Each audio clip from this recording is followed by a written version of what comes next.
Stefanos Tsitsipas se encuentra presente en Los Cabos para defender su título en el torneo ATP 250. Ahí aprovechó para reflexionar sobre si la serie documental de tenis producida por Netflix, Breakpoint, ha logrado ayudar a su deporte a ser más popular, tal y como pasó con Drive to Survive con la Fórmula 1.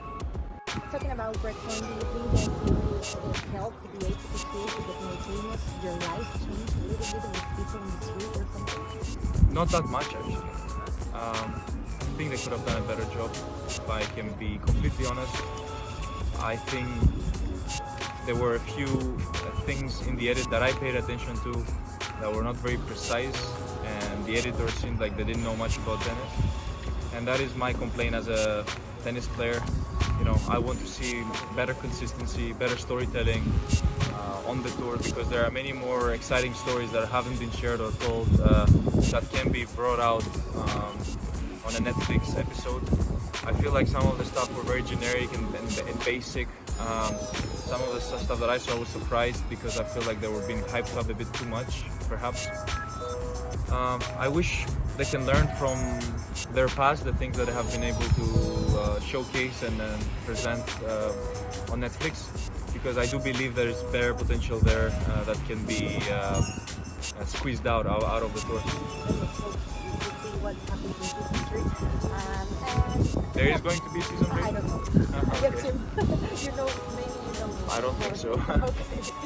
El griego número 11 del mundo también hizo un análisis sobre el ambiente deportivo para los atletas actualmente y reveló qué fue lo que le llamó la atención de su actual novia, la tenista Paula Badosa, antes de conocerla. Do you think it's a safer place for athletes to talk about things that people were doing, like mental health, like social justice, like being out from the community LGBT or anything like that? Or It's much more accepted than it used to be before.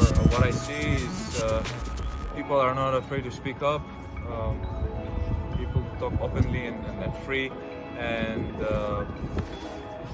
I support everything or everyone that wants to be anything or anyone. I'm not against anything. I actually find it very brave when people talk about mental health, because, you know, in our sport it has been portrayed as people being weak or not as mentally strong, and just being open and honest about things is one of those stories that I mentioned earlier, that, you know, things like this are not shown as often. Paula, my girlfriend, has been open about those things in the first series on Breakpoint, and I really enjoyed her episode. That's even before I met her. That made me really curious about her as a person, and I think it shows a lot of strength with her side to come up with something like this and go out and speak about it publicly. En cuestión de técnica, el revés a una mano ha desaparecido del top 10 del ranking por primera vez en su historia, debido a la salida de Stefanos Tsitsipas de los 10 mejores del mundo. Al respecto, dijo esto. on the other side, one hand, backhand is going to disappear from the top 10 for the first time in the Open era. Yeah. Why do you think this is happening? You have a It's my beautiful fault. one backhand. Apparently, it's my fault. I'm responsible for all of that. Don't worry, I'm not too worried. It's gonna come back. It's gonna come back.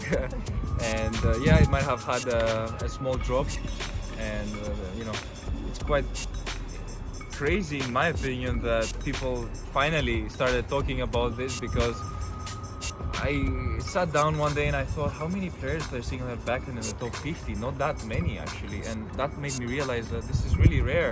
Not many people chose that shot as part of their game, and that made me feel like I'm representing the single-handed backhand. It felt exclusive. It felt nice, you know, because people usually represent their countries, or some of them their race or where they come from. And I found it interesting that I'm actually representing the single-handed backhands, and I want to do the best possible on the best possible result and the biggest possible achievement on the tour to represent those people that go for it and play single-handed backhand. Let's help you get out of the top 10. Por último, también confesó lo que más le llama la atención de la cultura mexicana. Do you think in here in Mexico many times you know a lot about the culture, but besides mariachi, food, music, what do you like most about Mexican culture and the The ceremonies. I saw that there are a lot of ceremonies in tribes in Mexico that have their own ceremonies, and I found them very interesting. And this is something that represents the Mexican culture too. You know, the Aztecs and the Mayans. These are interesting cultures that are still celebrated in the modern day. And I would like to learn much more about them. I was watching a video about these cultures recently, and I found them fascinating because, you know, I come from a country that also has rich history and ancestors that did big things, and I find these sort of cultures very inspiring, and it spikes big interest to get to know more about them and to explore further. Para Mediotiempo, Jimena Rodríguez.